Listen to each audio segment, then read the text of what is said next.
Renata, a diferença de 64, vou falar agora como professor de história. A diferença de 64 é o seguinte, que Lincoln Gordon, embaixador norte-americano, estava a serviço de John F. Kennedy, em 1959. Ele já tinha notificado os militares que Fulgêncio Batista, depois que Fidel deu golpe de Estado em Cuba, eram dois comunistas, Fulgêncio Batista e Fidel Castro. Aí começou a Revolução Cubana. Então, os ideais de Fidel, aliado com Ernesto Che Guevara, que era argentino, aquele vagabundo, eles colocaram em prática as ideias de tomar o Brasil e fazer do Brasil sede do comunismo em toda a América Latina. Então a CIA, através de Lincoln Gordon, já estava monitorando Cuba, Argentina, Colômbia, Venezuela e Bolívia. E a própria China. Na realidade, eles falam que a Guerra Fria começou na década de 80. Pelo contrário, a Guerra Fria já existia bem antes da questão aeroespacial. Na questão de Yuri Gagarin, não foi nem Gagarin. Entendeu? O primeiro piloto que foi colocado no foguete que explodiu antes de subir foi Vladimir Komarov. Vladimir Komarov. Então, quer dizer, Lincoln Gordon já notificou para Kennedy que eles queriam fazer do Brasil sede do comunismo em toda a América Latina. Então isso estourou, foi na Guerra do Vietnã. Então os militares brasileiros não esperaram ter greve ali, greve aqui, greve acolá, não. Teve a Marcha para a Família com Deus, se unindo a Igreja Evangélica, a Igreja Católica, muitos chefes de família, muitas mulheres foram para as ruas pedindo intervenção militar. E outra coisa, Castelo não esperou passar 6 dias e 24 horas. Castelo tirou o pino da granada, meu chapa, e acendeu o estopim de pólvora e fechou o Congresso Federal por tempo indeterminado. E ele sancionou o ato institucional número 2. O que é o ato número 2?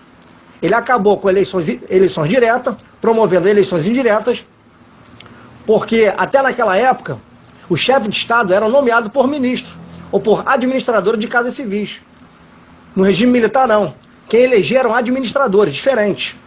O ato número 2 resolve isso aí. E caçando políticos corruptos e comunistas.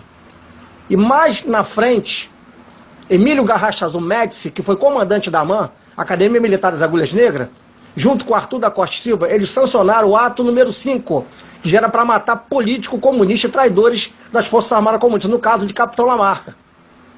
Que ele treinava guerrilheiros no êxodo rural, no campo, no interior, e principalmente participou daquela guerrilha no Araguaia.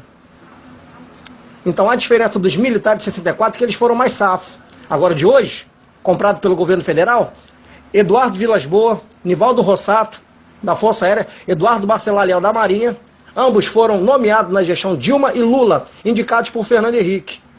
Só Dilma e Lula nomearam mais de 69 generais. Total, somando, uns 120 generais, Fernando Henrique e vice-versa, Michel Temer e vice-versa.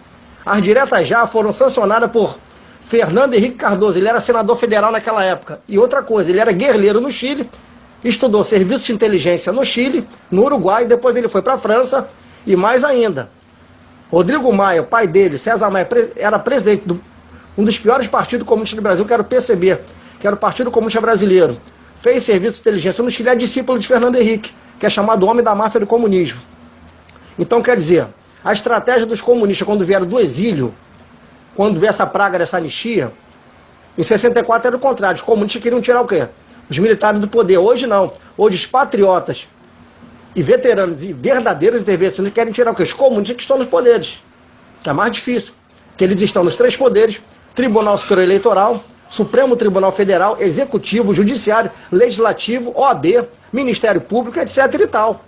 Espalhado entre estados. Então, quer dizer, a estratégia dos comunistas, desses políticos, quando eles redigiram a Constituição de 1988, porque até 85, era válido o voto indireto. Naquele aquela pseudo-morte de Tancredo Neves. Na realidade, ele foi assassinado pela cúpula Sarney, Collor de Mello, Fernando Henrique. Aquilo ali foi queima de arquivo. Não foi nem teoria da conspiração, foi queima de arquivo, aquilo ali. Então, em 88, Fernando Henrique, sendo marxista, leninista, ele trouxe para o Brasil os ideais de Karl Marx, Vladimir Lenin, os ideais de Stalin, e pregou o comunismo aqui dentro, principalmente nas universidades, que ele é professor, que ele é poliglota, ele é mestre. Então, quer dizer, Quais os ideais comunistas aqui no Brasil? Quais são as suas finalidades? Foi o que Hitler fez na Segunda Guerra Mundial. Foi o que Stalin fez. Foi o que Lenin fez. Foi o que Mussolini fez. Foi o que Hirohito fez. Ele primeiro desarmou toda a população. A Hitler fez isso na Polônia e na Alemanha. O comunismo ele faz isso. Stalin fez isso. Mussolini fez isso. Eles desarmam a população, divide as classes e depois coloca um contra o outro. E eles tornam a classe refém e dependente, literalmente, do Estado. Aí os projetos sociais aqui no Brasil. Veja os projetos sociais. Bolsa Família, auxílio vagabundo, auxílio moradia, auxílio reclusão, auxílio narcótico. Quer dizer, o cidadão idiota, demente de classe, dependente literalmente do Estado. Então Castelo não pensou duas vezes, meu filho. Castelo tirou o pino da granada, acendeu o estopim de pólvora e colocou a casa em ordem. Infelizmente, Lula, quando funda o PT em 1980, Fernando Henrique, o PSDB, e ele coloca o PMDB e o MDB na mão de Michel Temer, porque Michel Temer come na mão de Fernando Henrique, aí começou essa praga. No regime militar, a caderneta dava mais de 40%. Hoje não gera nem 1%. Nós temos o maior produto interno do mundo, o maior PIB mundial, Machado. Entendeu? Nós temos semente para dar e vender. Veja quanta roubalheira. E outra coisa, foi decretado também o holocausto financeiro, o caos econômico mundial. Quer dizer, o que está faltando agora? Eu torço para isso. Isso pode acontecer. Tudo pode acontecer de uma forma iminente. Os americanos colocarem tropa de Ciro, Ranger e Delta aqui dentro. E colocando as forças armadas desse governo maldito de saia justa. É isso que eu torço para acontecer. Entendeu?